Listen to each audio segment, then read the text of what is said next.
Class 8। Good morning students. आज के lecture में हम पढ़ेंगे सेल। तो हम लोग मैंने आप लोग को प्रीवियस लेक्चर में सेल का इंट्रोडक्शन थोड़ा सा बेसिक चीजें बता चुका था, ठीक है। आज हम पढ़ेंगे difference between unicellular and multicellular, ठीक है। देखिए फर्स्ट पॉइंट जो है वो क्या है, कंपोज्ड ऑफ सिंगल सेल्स। जो यूनिसेल्यूलर ऑर्गेनिजम्स होते हैं वो सिर्फ और सिर्फ सिंगल सेल से मिलकर बने होते हैं, ठीक है। सिर्फ और सिर्फ क्या होता है, सिंगल सेल होता है। लेकिन जो मल्टीसेल्यूलर ऑर्गेनिजम्स होते हैं वो एक या एक से अधिक सेल से मिलकर बने होते हैं, ठीक है। अब दूसरा पॉइंट नोट कीजिए कि जो यूनिसेल्यूलर ऑर्गेनिजम्स होते हैं, यूनिसेल्यूलर ऑर्गेनिजम्स होते हैं ये इर्रेगुलर इन शेप होते हैं, इर्रेगुलर इन शेप होते हैं। यानी कि जो इनके सेल्स होते हैं वही सिंगल सेल्स, ठीक है। उसका इर्रेगुलर, जैसे अगर हम अमीबा की बात करें तो अमीबा में आप लोगों ने देखा होगा कि अमीबा का कैसा होता है, इर्रेगुलर शेप होता है, ठीक है। और अमीबा कैसा ऑर्गेनिजम्स है, सिंगल सेल ऑर्गेनिजम्स है, यानी कि यूनिसेल्यूलर ऑर्गेनिजम्स है, ठीक है। एंड हैव और मल्टीसेल्यूलर ऑर्गेनिजम्स क्या होता है कि इनके पास एक डिफिनिट शेप होता है, डिफिनिट शेप होता है।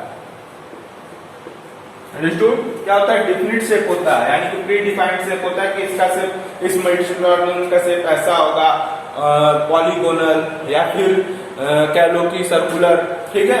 एकदम डिफिनिट शेप होता है। ओके, अब थर्ड पॉइंट की बात करें हम तो थर्ड पॉइंट क्या होता है, इनमें जो होता है बॉडी ऑर्गेनाइजेशन,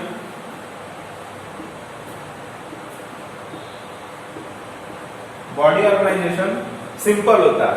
अब देखो समझो यहाँ पे बॉडी ऑर्गेनाइजेशन का मतलब क्या, यानी कि बॉडी ऑर्गेनाइजेशन मतलब कि सेल, देखो सेल से मिलकर क्या बनते हैं, बहुत सारे सेल से मिलकर टिश्यू बनते हैं, बहुत सारे टिश्यू से मिलकर क्या बनते हैं, ऑर्गन बनते हैं, और बहुत सारे ऑर्गन से मिलकर क्या बनते हैं, ऑर्गन सिस्टम, ठीक है। तो इसमें क्या होता है कि सिंगल सेल है, unicellular organism single cell organism होते हैं, ठीक है। तो जो इनका बॉडी ऑर्गेनाइजेशन होता है ना वो बड़ा ही सिंपल होता है, ठीक है। अगर मल्टीसेल्यूलर ऑर्गेनिज्म की बात करें तो इनके अंदर कॉम्प्लेक्स बॉडी ऑर्गेनाइजेशन होता है, ठीक है। उसको लिखेंगे कैसे, कॉम्प्लेक्स बॉडी ऑर्गेनाइजेशन, क्योंकि ये मोर देन वन सेल से मिलकर बने और हर एक सेल का अपना शेप होगा, अपना साइज होगा, ठीक है। तो उससे क्या है, कॉम्प्लेक्सिटी बढ़ जाती है उसकी। तो मल्टीसेल्यूलर क्या होगा, कॉम्प्लेक्स बॉडी ऑर्गेनाइजेशन होगा।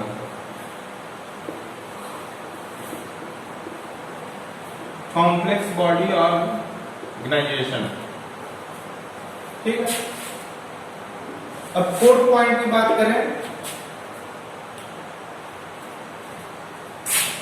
तो सिंगल सेल ऑर्गेनिज्म जो होते हैं, single cell organism, single cell organism, single cell organism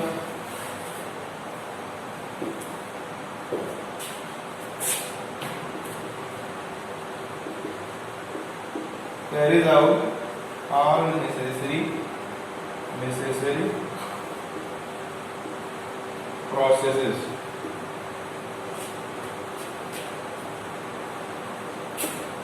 but इसमें क्या, एक से अधिक सेल्स होंगे, डिफरेंट टाइप, तो multiple cells perform different function, ठीक है। Different type cells, different type cells different function perform करेंगे। समझ में आई बात, डिफरेंट फंक्शन, ओके। और अगर हम फिफ्थ पॉइंट की बात करें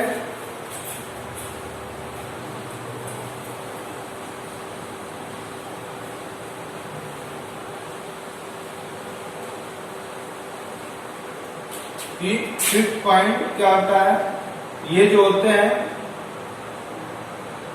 माइक्रोस्कोपिक इन नेचर होते हैं, यानी कि इन्हें माइक्रोस्कोप से ही देखा जा सकता है।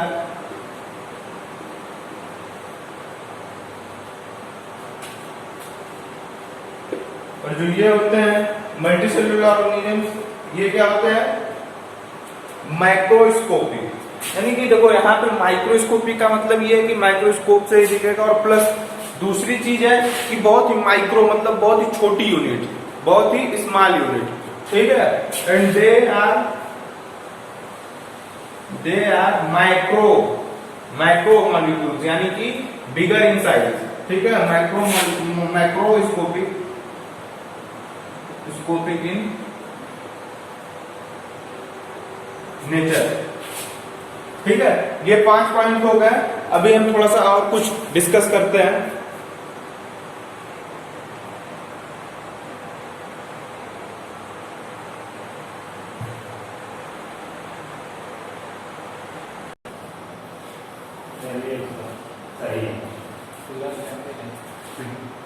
ठीक है, तो इसका एग्जांपल नोट कर लीजिए। यूनिसेलुलर का अमीबा, पैरामीशियम, यूग्लिना, मल्टीसेलुलर का plant and animals. Okay, now come to the point. अब हम डिफरेंशिएट बिटवीन सीखेंगे किसके किसके बीच, प्रोकैरियोटिक एंड यूकैरियोटिक के बीच। तो सबसे पहले हमें समझना है कि प्रोकैरियोटिक क्या होता है एंड यूकैरियोटिक क्या होता है। ओके, इसको नोट कीजिए आप लोग। अभी हमें इसमें बहुत कुछ पढ़ना है इस चैप्टर में, अब इतने जल्दी नहीं खत्म होगा, डिफरेंस पढ़ा के खत्म हो जाएगा। बहुत ही ये इम्पोर्टेंट चैप्टर है, क्योंकि ठीक है, सेल जो है बहुत इम्पोर्टेंट चैप्टर है।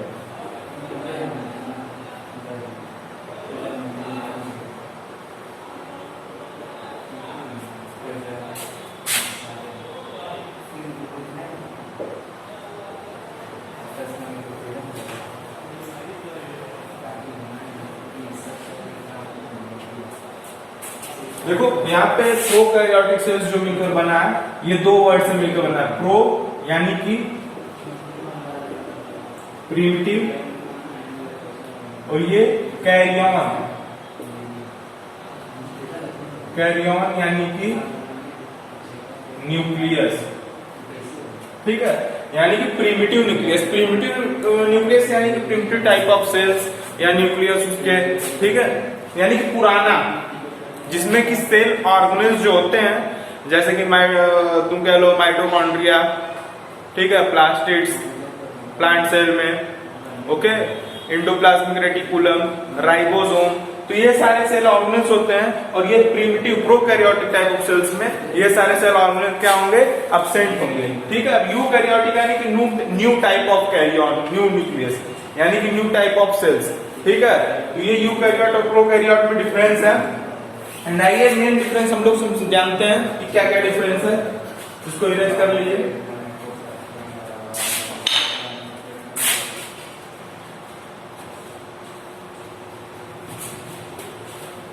जो प्रोकैरियोट होते हैं, prokaryote unicellular in nature,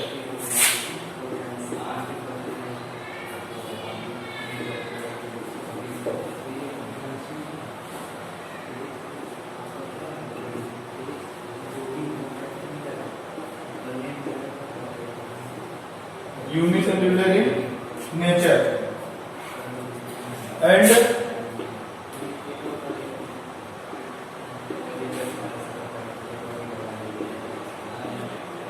prokaryotic cell range in the size from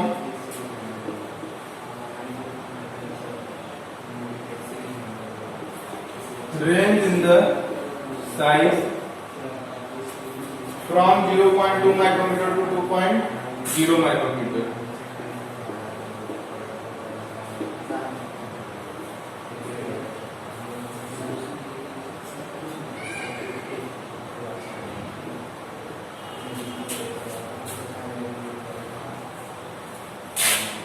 इधर नोट कीजिएगा फर्स्ट पॉइंट में कि जो यूकैरियोटिक सेल्स होते हैं वो क्या होते हैं नेचर में,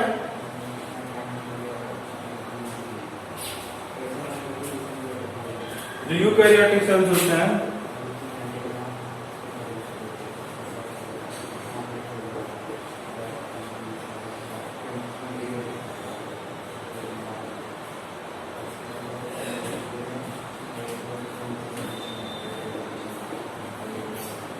unicellular and multicellular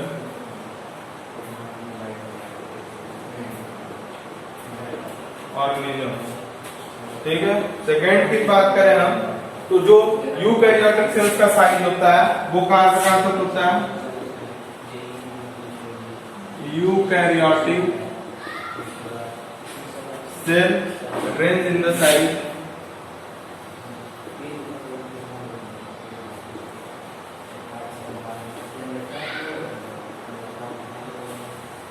from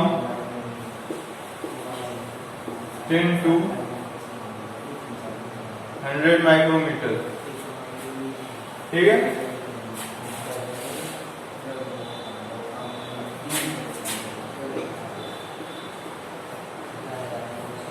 prokaryotic cells में कुछ प्रोकैरियोटिक सेल्स में न्यूक्लियस ही एब्सेंट होते हैं। Prokaryotic cells do not have nucleus, cell do not have nucleus. ठीक है, यूकैरियोटिक हैव न्यूक्लियस,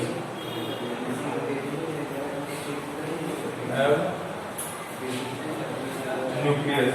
एक फोर्थ पॉइंट देख लीजिएगा कि प्रोकैरियोटिक सेल में सेल ऑर्गेनेल एब्सेंट होते हैं। Cell organelle are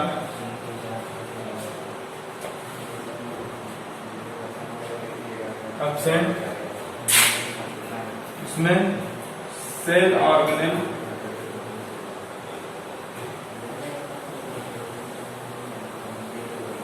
present. ठीक है, अब आप लोग आज इतना है, तो आप लोगों को याद करना है, होमवर्क में दे रहा हूँ, यूनिसेल्युलर मल्टीसेल्युलर ऑर्गेनिजम्स के बीच डिफरेंस और प्रोकैरियोट यूकैरियोट के बीच डिफरेंस याद करना है। ठीक है, होमवर्क नोट कर लीजिए।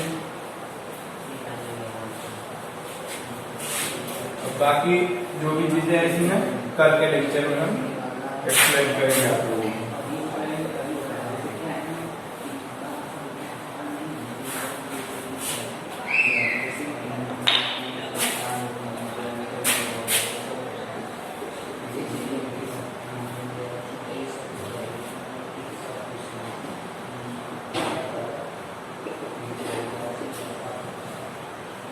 Difference between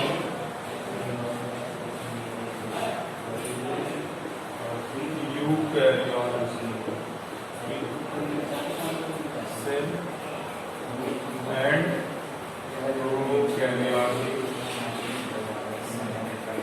ओके, तो ये आप लोग का होमवर्क को नोट कर लीजिए। तो आज के लिए थैंक यू, बाकी कल के लेक्चर में